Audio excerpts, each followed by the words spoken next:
नमस्कार, मैं डॉक्टर संजय कुमार सक्सेना हूँ।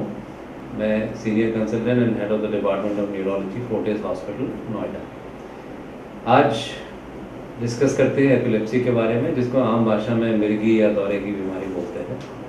ये बहुत ही एक कॉमन समस्या है जो हमारा समाज जूझता है इससे कई सालों से। बहुत पुरानी बीमारी है, सोक्रेटिस के ज़माने से चली आ रही है। तब तक लोगों को पता था कि ये कुछ बीमारी होती है जिसमें थोड़ी देर के लिए इंसान सुध-बुध खो बैठते हैं और तरह तरह के उनके विचित्र एक्सप्रेशंस होते हैं, हाथ पैर अकड़ जाते हैं, ये सब चीज़ें हुआ करती थी। इसका सब व्याख्यान है हमारे लिटरेचर में। ये बीमारी काफ़ी कॉमन है और देखा जाए तो हर उम्र के व्यक्ति में होती है। न्यूबॉर्न से लेके एक 80-90 वर्ष के इंसान में भी ये होने का संभावना रहती है। इससे घबराने की ज़रूरत नहीं होती। इसको अगर हम अच्छी तरह से कंट्रोल करें, जो प्रिकॉशन बताई जाती हैं उनको हम फॉलो करते हैं, तो शायद हम इस पर विजय पा सकते हैं। तो ये बहुत ही महत्वपूर्ण है हमारे लिए समझना कि कुछ बीमारियां ऐसी हैं जो काफ़ी लंबे समय तक हम उससे ग्रस्त रह सकते हैं, लेकिन अगर हम अपना प्रयास रखें, जो प्रिकॉशन या जो वार्निंग दी जाती है उसको हम फॉलो करें, समझते हुए अपना इलाज पूरा करें, तो शायद इस बीमारी को हम अच्छे तरह से काबू में ला सकते हैं। एपिलेप्सी जैसे कि वर्ड है, सभी जगह पूरी दुनिया में होती है बीमारी। तो उसकी जो कॉमन डेफिनेशन ये कही जाती है कि थोड़ी देर के लिए ब्रेन एक तरह से सुन्न हो जाता है, एक इलेक्ट्रिकल स्पार्क ब्रेन में होता है और with in fractions of seconds वो इंसान जिनको एपिलेप्सी का दौरा पड़ने जा रहा है एकदम से शून्य में चले जाते हैं। उनको कुछ नहीं पता होता क्या हो रहा है और बेहोश होकर के साथ ही गिर जाते हैं। गिरने के समय उनको कोई भी चोट भी लग सकती है, जिससे कई पेशेंट को आपने देखा होगा कि किसी को डिस्लोकेशन हो गया या फ्रैक्चर हो गया या हेड इंजरी हो गई, ये सब हो सकता है उस टाइम। एक बार पेशेंट गिरते हैं तो सुध-बुध नहीं रहती उनको और शरीर के अंदर ब्रेन में एक एक्सेसिव डिस्चार्ज शुरू होता है जो कुछ सेकंड्स या मिनट्स तक रहता है, जिसमें शरीर अकड़ सकता है, हाथ और पैर दोनों टेढ़े हो सकते हैं और साथ में एक झटके वाली स्थिति आती है विद इन सेकेंड्स। तो पहले इंसान बेहोश होता है, गिर जाता है, हाथ पैर पहले अकड़ते हैं, जिसको हम कहते हैं टॉनिक फेज। टॉनिक फेज के बाद एक आता है क्लोनिक फेज। क्लोनिक फेज में वो झटके आने शुरू होते हैं हाथ पैर में, जो अमूमन आधा मिनट 1 मिनट में समाप्त हो जाते हैं। कुछ लोगों में बहुत लंबी भी चल जाते हैं, तो वो एक इमरजेंसी बन जाती है। तो अगर इस तरह के एपिलेप्सी का दौरा किसी भी इंसान को होता है जो आधे मिनट, 1 मिनट या मैक्सिमम 2 मिनट में अपने आप शांत हो जाए, तो एक इमीडिएट इमरजेंसी में नहीं है। लेकिन अगर यही दौरा अगर 2 मिनट से ज़्यादा चले या एक बार समाप्त होकर दोबारा से फिर आ जाए विद इन 3 मिनट्स 5 मिनट्स और इस दौरान वो मनुष्य अगर होश में नहीं आते हैं, तो वो एक इमरजेंसी बन जाती है, जानलेवा स्थिति हो जाती है। क्योंकि अगर लगातार दौरे पड़ रहे हैं तो ब्रेन में इतनी ज़्यादा डिस्चार्जेस हैं कि इंसान के ब्रेन के अंदर ही कुछ इतनी सूजन आती है कि वो जानलेवा हो सकती है। उसको बोलते हैं स्टेटस एपिलेप्टिकस। स्टेटस एपिलेप्टिकस में अगर इंसान को समय पर अस्पताल नहीं पहुंचाया जाए तो ब्रेन इतना ज़्यादा डैमेज हो जाता है कि कुछ ना कुछ कमी अगर रिकवरी होती है उसमें रह ही जाती है। तो पहले तो हमें एपिलेप्सी को समझना है। नॉर्मल एपिलेप्सी का एक अटैक होता है जो आधे 1 मिनट 2 मिनट में समाप्त हो जाता है। उसके बाद पेशेंट अपनी ड्राउजी स्टेट में चले जाते हैं, सो जाते हैं और धीरे धीरे वो रिकवर कर जाते हैं। और कई लोग तो विद इन 2 मिनट नॉर्मल हो जाते हैं, खड़े हो जाते हैं कि मुझे तो जैसे कुछ हुआ ही नहीं हो, क्योंकि उनको कुछ याद भी नहीं होता कि 1-2 मिनट में क्या हुआ। तो ये तो एक कॉमन एपिलेप्सी का प्रेजेंटेशन है, जो जिसको हम जनरलाइज टॉनिक क्रोनिक एपिलेप्सी बोलते हैं। एपिलेप्सी के बहुत सारे सब टाइप्स भी हो सकते हैं। अब उदाहरण के तौर पर सारे तो बताना संभव नहीं होता, बट कुछ मैं आपको बताना चाहता हूँ। कुछ ऐसी एपिलेप्सी होती है जिसको हम बोलते हैं फोकल सीजर्स या कॉम्प्लेक्स पार्शियल सीजर। उसमें शरीर के एक भाग पे ही असर पड़ता है। हो सकता है एक हाथ और एक पैर थोड़ा सा झटके खाए, सुन्न हो जाए और फिर विद इन मिनट या उसी के आसपास ठीक हो जाए। इसमें मरीज को होश रह सकता है।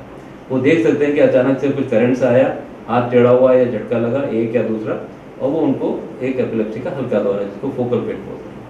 कॉम्प्लेक्स पार्शियल सीजर उस तरह के फिट होते हैं जिसमें पेशेंट देखने में तो लगता है कि होश में है, लेकिन अंदर से उन्हें सुध-बुध नहीं रहती। जैसे खड़े खड़े अचानक से खो गए, शून्य में चले गए, एब्सेंट हो गए, एब्सेंस हो गए, जो एक टाइप की एपिलेप्सी होती है, और विद इन सेकेंड्स वो वापस आ जाते हैं। तो अगर एक इंसान कोई काम करते करते रुक गया थोड़ी देर के लिए और कुछ भी हरकत नहीं कर रहा है, उसको हम एब्सेंस सीजर्स बोलते हैं।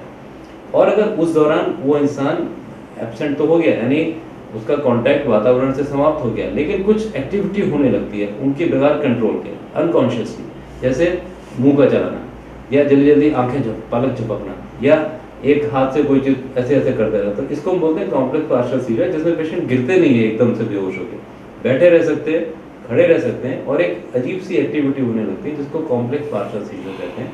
ये भी मुश्किल से आधा 1 मिनट चलता है। अगर ये बार बार होता रहे तो ये संभव है कि फोकल फिट जो एक तरफ से होता है या कॉम्प्लेक्स पार्शियल सीजर जिसमें सुध-बुध नहीं रहती, उसमें वो जनरलाइज्ड टॉनिक क्लोनिक बन सकता है, यानी वही वाला दौरा पड़ सकता है जो मैंने शुरू में आपको बताया था। तो ये कॉमन टाइप्स के एपिलेप्सी जो आपको as a responsible human being सबको पता होना चाहिए। और एपिलेप्सी जो होती है उसके कारण क्या क्या हो सकते हैं। अगर हम कारणों की बात करते हैं एपिलेप्सी के, तो मोटे मोटे 2 ग्रुप्स में हम डिवाइड कर सकते हैं। एक जो कि शायद किसी इंसान के अंदर ही निहित है वो टेंडेंसी एपिलेप्सी होने की, जिसको हम बोल सकते हैं कि कंजेनाइटल है या बचपन से ही है या उसको आनुवंशिक है या उनके ब्रेन के अंदर ही कुछ ऐसी सेल्स हैं एबनॉर्मल जो पैदा होने से ही एबनॉर्मल थी, लेकिन किसी भी उम्र में जाके वो एपिलेप्सी के डिस्चार्ज पैदा कर सकती है। उसको अलग कैटेगरी में लेते हैं। दूसरी जो कैटेगरी आती है उसको बोलते हैं एक्वायर्ड एपिलेप्सी, यानी जब इंसान पैदा हुए या जब तक वो नॉर्मल थे तो कोई प्रॉब्लम नहीं थी, उनको ब्रेन में कोई टेंडेंसी नहीं थी फिट्स आने की, लेकिन किसी वजह से, जैसे फॉर एग्जांपल सबसे कॉमन कॉज है हेड इंजरी। अगर किसी को ब्रेन में चोट लगती है तो ब्रेन के अंदर कहीं ना कहीं कुछ ना कुछ ऐसे फोकस में जाते हैं जो बाद में एपिलेप्सी के डिस्चार्ज प्रोड्यूस कर सकते हैं। ये एक्वायर्ड एपिलेप्सी का एक ग्रुप है। इसी तरह एक और बीमारी जिसको हम होने से रोक सकते हैं अगर प्रिकॉशंस लें, उसको बोलते हैं न्यूरोसिस्टिक सर्कोसिस। आप लोगों ने सब सुना होगा, बहुत ही कॉमन एक धारणा और लोगों को पता भी लग गया कि कच्ची सब्जियां खाने से या साफ सुथरा खाना ना खाने से एक कीड़ा होता है जो पेट में चला जाता है और उसका अंडा हमारे ब्रेन में पहुंच जाता है, जिसको न्यूरोसिस्टिक सर्कोसिस बोलते हैं। तो ये एक वो एपिलेप्सी है जो बहुत ज़्यादा कॉमन होती जा रही है हमारे देश में, ख़ास तौर से नॉर्थ और ईस्ट इंडिया में तो बहुत ही ज़्यादा कॉमन है और वो पूरे भारत में होती चली जा रही है। इसको हम रोक सकते हैं। इम्पॉर्टेंस ये है इन दोनों कैटेगरीज में, एक्वायर्ड एंड कंजेनाइटल, कि हम एक्वायर्ड को तो रोक नहीं सकते हैं। अगर एक्सीडेंट होने की इंसिडेंस कम हो जाए, प्रिकॉशन दिए जाएँ, रोड ट्रैफिक एक्सीडेंट ना हो, नियम फॉलो किया जाए, हेड इंजरी नहीं होगी, हेड इंजरी नहीं होगी तो एपिलेप्सी के फिट्स नहीं होंगे। सिमिलरली अगर न्यूरोसिस्टिक सर्कोसिस किसी को होने का डर है, जो बाहर ज़्यादा खाते हैं, कच्ची सब्जी, बंद गोभी, चटनी वटनी, ये सब बाहर अनहाइजीनिक तरीके से होटल में खा लेते हैं या सब्जियां बिना धोए घर में भी इस्तेमाल करते हैं, उनको वो कीड़ा ब्रेन में जा सकता है और वो जीवन भर इस बीमारी से ग्रस्त रह सकते हैं। ये जानलेवा तो नहीं कहते हम, लेकिन एक ऐसी बीमारी है क्रॉनिक जो शायद इंसान का पीछा नहीं छोड़ती।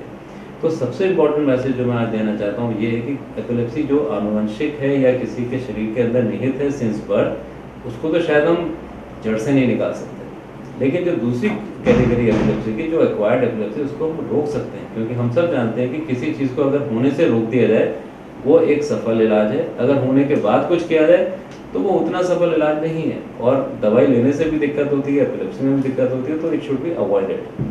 तो एक तो ये आप लोगों ने समझ लिया कि एपिलेप्सी मोटी मोटी 2 तरह की हो सकती है, एक वो जो दवाइयों से या बाकी तरह से कंट्रोल हो सकती है, दूसरी वो जिसको हम रोक सकते हैं और अगर हो भी गई उसको फिर हम एपिलेप्सी बोलेंगे तो उसको हम ट्रीटमेंट दे सकते हैं। अब एपिलेप्सी का इलाज क्या है?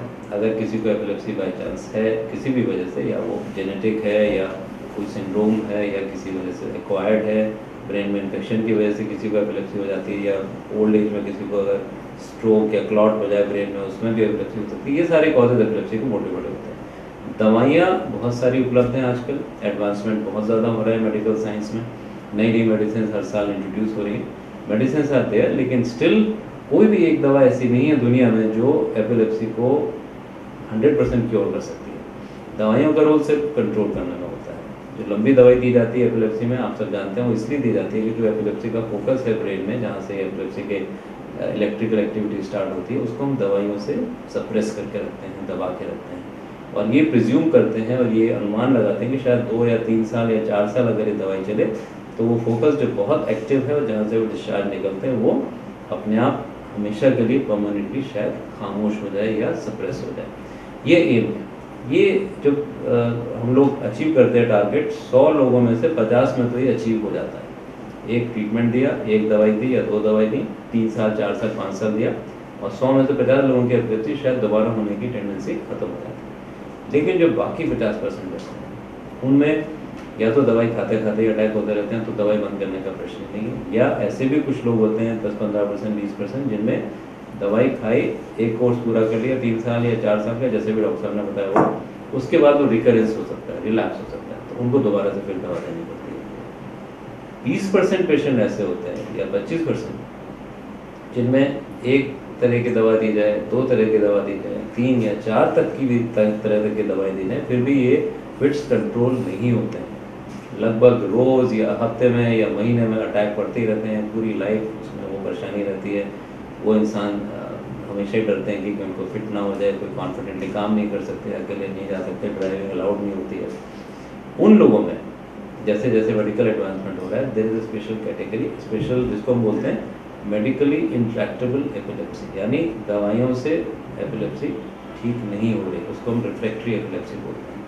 इन लोगों में कुछ स्पेशल तरीके से हमें वर्कअप करना पड़ता है, और कई पेशेंट ऐसे निकल के आ जाते हैं जिनमें अगर मेडिसिन काम नहीं करी तो शायद कोई इंटरवेंशन या कोई प्रोसीजर या कोई सर्जरी काम कर सकती है। एक बीमारी होती है जिसमें बचपन से ब्रेन का एक भाग सिकुड़ा होता है, टेम्पोरल लोब का, जिसको बोलते हैं मीजियल टेम्पोरल स्क्लेरोसिस। इस बीमारी को अगर हम डिटेक्ट करते हैं जिसमें फिट्स कंट्रोल नहीं होते हैं दवाइयों से, उसमें अगर हम सर्जरी के लिए उनको इन्वेस्टिगेट करते हैं, लॉन्ग टर्म ईईजी करते हैं, स्पेक्ट स्कैन या पैट स्कैन करते हैं, और ये कंफर्म करते हैं कि फिट्स का ओरिजिन इसी हिस्से से हो रहा है, ब्रेन का जो सिकुड़ा हुआ है टेम्पोरल लोब में, तो हम अगर सर्जिकली उस एरिया को निकाल देते हैं तो हम ज़्यादातर केसेस में 70% या 75% में ये देखते हैं कि एपिलेप्सी खत्म हो जाती है, दवाई की भी शायद ज़रूरत नहीं पड़ती। तो हमें मायूस नहीं होना चाहिए अगर किसी को बहुत ज़्यादा फिट्स पड़ रहे हैं, दवाइयों से नहीं कंट्रोल हो रहे हैं, तो देयर आर मोर ऑप्शंस, एक जैसे मैंने अभी बताया। इसके अलावा कुछ ऐसा अगर लीजन नहीं निकलता है एमआरआई स्कैन से या बाकी इन्वेस्टिगेशन करके या ईईजी करके, तो हम लोग कुछ ऐसे प्रोसीजर्स हैं हमारे पास जिसको करने से एपिलेप्सी की कम से कम होने की संभावना कम कर देते हैं। कुछ नए प्रोसीजर्स हैं जैसे कि वेगल नर्व स्टिमुलेशन होता है, वेगस नर्व को स्टिमुलेट करते हैं, एक डिवाइस लगा देते हैं जो नर्व होती है हार्ट की, ब्रेन में सेंसेशन लेके जाती है, उसको फिट के टाइम जैसे आ रही होती है इम्पल्स, वो एक्टिवेट हो जाता है पेस मेकर, और वो वापस बैक फायर करके उसको रोकने की कोशिश करता है। इसी तरह एक प्रोसीजर है जिसको डीप ब्रेन स्टिमुलेशन बोलते हैं, उसमें भी हम एसिडिक इलेक्ट्रोड लगा देते हैं जो एपिलेप्सी को फैलने से रोकता है और कंट्रोल कर देता है।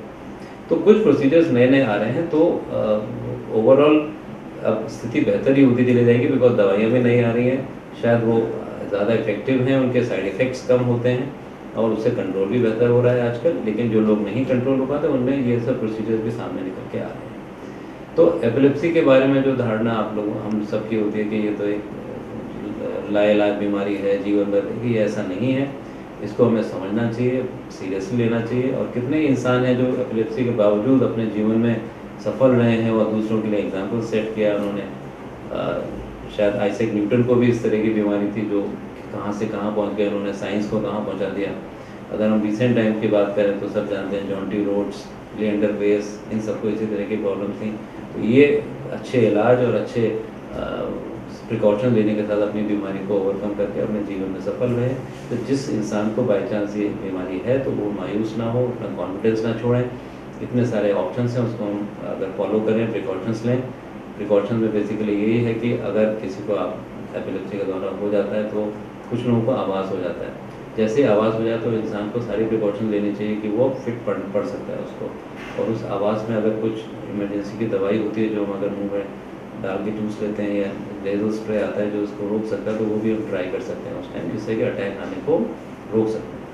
अगर किसी को अटैक हो जाए तो सबसे पुरानी जो धारणाएँ चली आ रही हैं, जो भारत में एक अनूठी प्रक्रिया थी, ये गंदे जूता बदबू वाला सुना दो या प्याज सुना दो, ये सब बिल्कुल ही लॉजिकल नहीं है, ना साइंस ने इसको कभी इंडोर्स किया।